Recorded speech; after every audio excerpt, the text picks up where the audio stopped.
ارمي دي وانت نازل وهات لي كذا وانت راجع. حياة مملة وروتينية بشكل فظيع. طبعا ده غير التلقيح. أختي جوزها جاب لها كذا، وصاحبتي جوزها فسحها في المكان الفلاني. أنا تعبت يا محمد. قلت له طب اهدى كده وصلى على النبي، كلنا هذا الرجل يا صديقي، لكن بنسب مختلفة. لكن قل لي صحيح، انت قلت لي انها عملت وسوت، انت بقى ملاك ما بتعملش حاجة؟ انا متأكد لو رحت وسألتها هتقول لي كلام قد كده. انت صاحبي وانا عارفك. بقول لك ايه، انا عندي حل. قال لي قول لي. قلت له الحل على الترابيزة.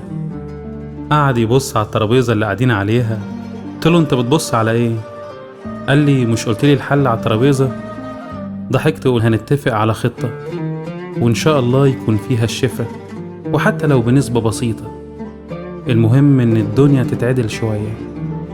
اتفقنا على الخطة، وكانت البداية إنه يتصل بيها ويعزمها على الغدا. اتصل بيها، وأول ما ردت عليه قالت له طبعا خناقك كل يوم، النهاردة هنتغدى صينية بطاطس وشوربة وفراخ.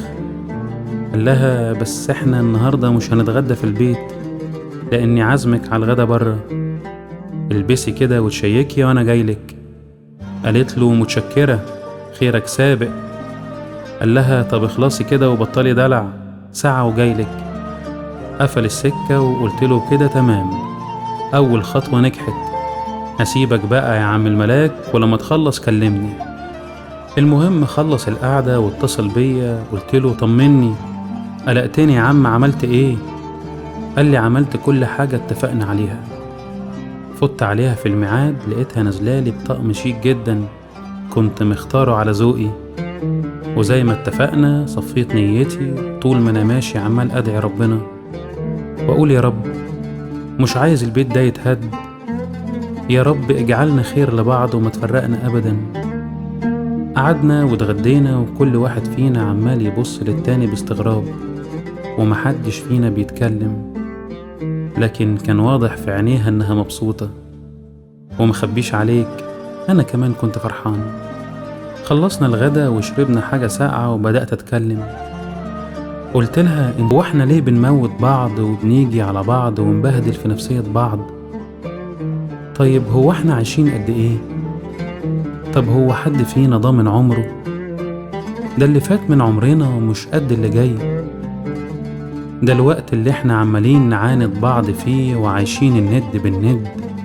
في ناس تانية عايشين بيبنوا مستقبلهم ومستقبل عيالهم، واحنا مضيعين عمرنا في خناق وقهر ووجع قلب.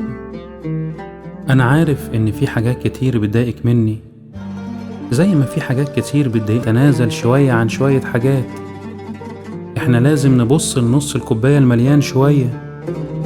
ما هو لازم يكون في ما بيننا مودة ورحمة زي ما ربنا قال. أقولك أنا هبدأ وهحاول أغير شوية من نفسي، وأتقبل عيوبك قبل مميزاتك. وبعدين ده احنا ربنا خلقنا علشان نكمل بعض، مش علشان نبقى زي بعض. اللي ناقصك من مشاعر وتصرفات أنا هكملهولك، واللي ناقصني انت كمان تكملهولي. أذكرني بالموضوع ده من كام يوم، بيقول لي تصدق يا محمد، لولا القعدة دي كان زماني أنا وهي يا إما في مشاكل يا إما كنا منفصلين. بيقول لي تصدق إننا في الوقت ده ياما اتكلمنا، لكن دي كانت أول مرة نتكلم فيها بعقل وهدوء، وهي كمان كانت أول مرة تسمعني من قلبها. تصدقوا يا جماعة إن في أسر بيوتها بتتهد بدون ما يقعدوا مع بعض ولو لمرة واحدة؟ ولو حتى قعدوا، كل واحد منهم بيفكر مين يطلع من القعدة كسبان، وكأنها حرب. لكن الحرب دي محدش بيكسب فيها. الحرب دي الكل فيها خسران.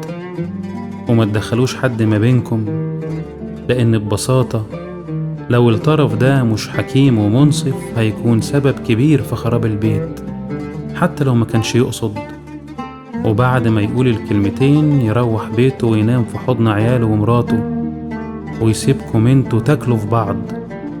وفلانة اللي جوزها بيجيب لها، وفلان اللي بيعامل مراته.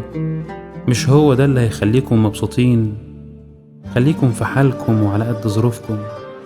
والله ما في أجمل من لمتكم على السفرة أو خروجة حلوة وسط عيالكم.